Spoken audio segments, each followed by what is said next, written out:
So, according to Wikipedia, Mahatma Gandhi was born as Mohandas Karamchand Gandhi on October 2, 1869. He was an Indian lawyer, anti-colonial nationalist, and political ethicist. Mahatma Gandhi was an extremely open-minded seeker of truth. He employed non-violent resistance to lead the successful campaign for India's independence from British rule, which in turn inspired movements for civil rights and freedom across the world.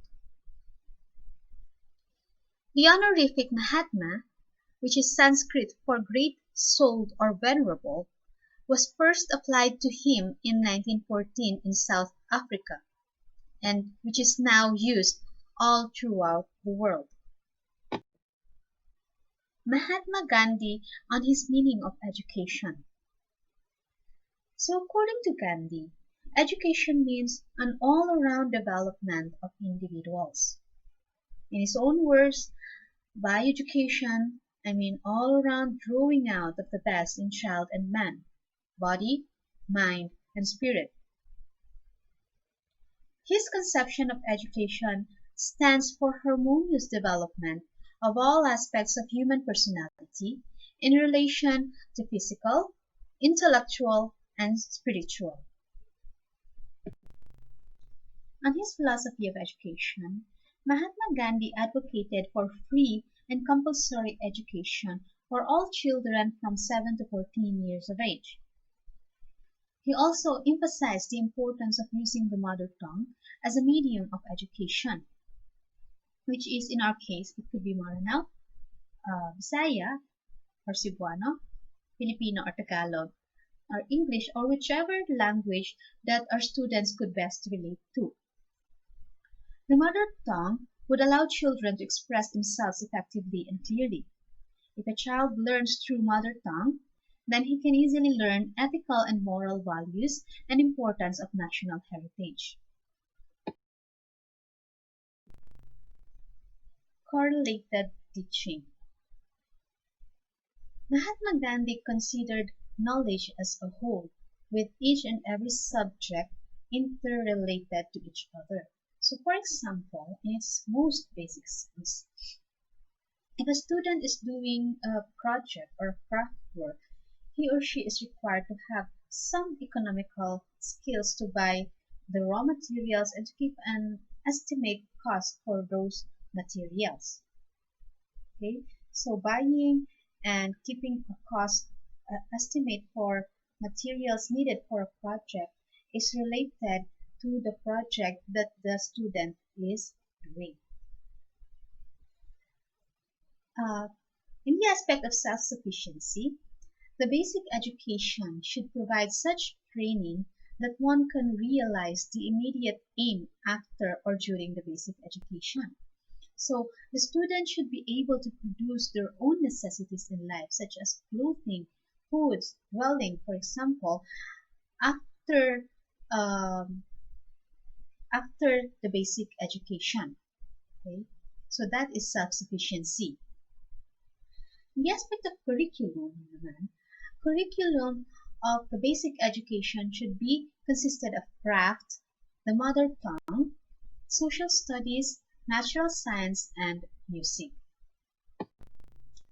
Next is non-violence or ahimsa. So Mahatma Gandhi, one of the believes that one of the aims of basic education is to shape an ideal and responsible citizen who will develop virtues like non-violence to avoid antisocial activities. So he emphasized on non-violence and peace. So this philosophy is on the social skills of social skills education of the student. One should be able to live peacefully with each other. Next is an ideal citizen. So education prepares ideal citizens of the nation who are responsible and sensible to their duties and rights. So education is not just on an individual level. So according to Mahatma Gandhi, education has a larger role to the nation because education shapes and prepares and educates ideal citizens that will serve the nation. Okay. On human unity, Mahatma Gandhi emphasized on human unity and unity in diversity. So when we say unity in diversity, it means being united despite one's difference, despite each and everyone's differences to each other. In case, for example, in case of skin color, or in India's case, the caste system. So India has this caste system. It's okay. It's like a social structure that divides different groups of people into categories according to their birth and their wealth, for example. So Mahatma Gandhi believes that people should be able to be united despite their caste or their class. And then lastly, for universal love, education must be able to teach students or its learners the universal love. Okay, universal love as in love for your neighbor, love for being, love for living, and love for service or for learning. Okay, it is one of the core Gandhian philosophy, the universal love. Okay, as for discipline, Mahatma Gandhi emphasized that discipline is an important aspect of education. Okay, the main aim of education is to build citizen for country and to develop characters in an individual. Okay, so he emphasized that discipline come from self-control. Okay, one must strive for inner discipline. Okay, the discipline of mind.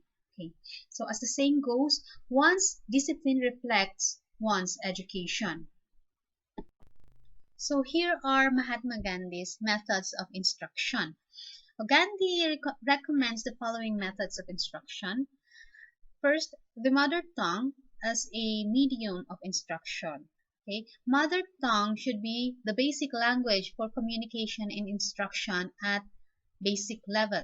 Okay, then the productive or the basic craft as the basis of all education.